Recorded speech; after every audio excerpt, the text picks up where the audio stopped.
அவன் மாய காலத்தின் அதிபதியான காலபைரவனின் வம்சம்.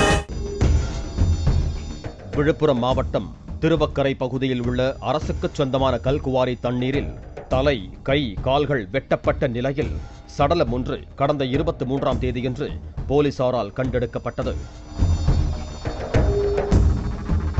இறந்தது யார் என்பது குறித்து போலீசார் நடத்திய விசாரணையில் திருவெண்ணைநல்லூரை சேர்ந்த பெண் ஒருவர் தனது மகனை காணவில்லை என புகார் அளித்தது தெரிய வந்துள்ளது.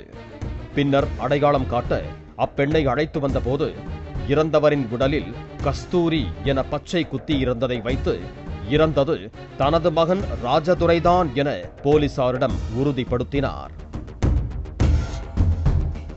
திருவெண்ணைநல்லூரை சேர்ந்த 32 வயதான ராஜதுரை கொத்தனாராக வேலை பார்த்து வந்துள்ளார். பாலியல் வழக்கில் கைதான இவர் அண்மையில் ஜாமீனில் வெளியே வந்துள்ளார். கடந்த சில தினங்களுக்கு முன்பு ராஜதுரை கிளியனூர் காவல் நிலையத்தில் கையெழுத்து போட்டு வந்ததும் அதன் பிறகு அவர் காணாமல் போனதாகவும் குடும்பத்தார் புகார் அளித்திருந்தனர். ராஜதுரைக்கு கடைசியாக வந்த மொபைல் அழைப்புகளை வைத்து ராஜதுரையின் சில நண்பர்களை பிடித்து போலீசார் விசாரித்ததில் பல திடுக்கிடும் தகவல்கள் வெளிவந்தன.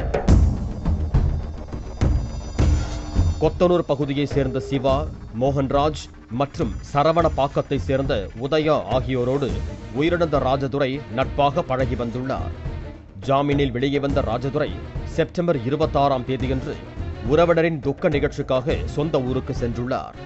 அப்போது ராஜதுரைக்கும் சிவா, மோகன்ராஜ், உதயா ஆகியோருக்கும் இடையே தகராறு ஏற்பட்டதாகவும் ராஜதுரை மூவரையும் தாக்கியதாகவும் சொல்லப்படுகிறது. இதனை மனதில் வைத்துக் கொண்ட மூவரும் கடந்த 12ஆம் தேதி ராஜதுரைக்கு போன் செய்து ஏரிக்கரைக்கு தனியாக அழைத்துள்ளனர். மது போதையில் இருந்த சிவா, மோகன்ராஜ், உதயா ஆகிய மூவரும் தடியால் ராஜதுரையை கொடூரமாக தாக்கிவிட்டு தப்பிச் சென்றதாக கூறப்படுகிறது. பின்னர் மறுநாள் சென்று பார்த்தபோது ராஜதுரை உயிரிழந்து கிடந்தது தெரிய வந்துள்ளது. ராஜதுரையின் உடலை மூவரும் புதுச்சேரிக்கு எடுத்து சென்றதாக கூறப்படுகிறது. பின்னர் புதுச்சேரியை சேர்ந்த கார்த்தி என்ற நண்பரின் உதவியோடு அழுகிய நிலையில் இருந்த உடலை வெட்டி 2 பாலித்தீன் பைகளில் கட்டி திருவக்கரையில் உள்ள கல்குவாரியில் வீசிவிட்டு சென்றதாக போலீசாரிடம் வாக்குமூலம் அளித்திருக்கிறார்கள். இதனைத் தொடர்ந்து சிவா, மோகன்ராஜ், உதயா, கார்த்தி மற்றும் சடலத்தை காரில் எடுத்துச் செல்ல உதவிய காரின் உரிமையாளர் அபி ஆகிய 5 பேரை போலீசார் கைது செய்தனர். கைதான அபி மீது ஏற்கனவே 2 வழக்குகள் நிலுவையில் இருந்ததும் தெரிய வந்துள்ளது.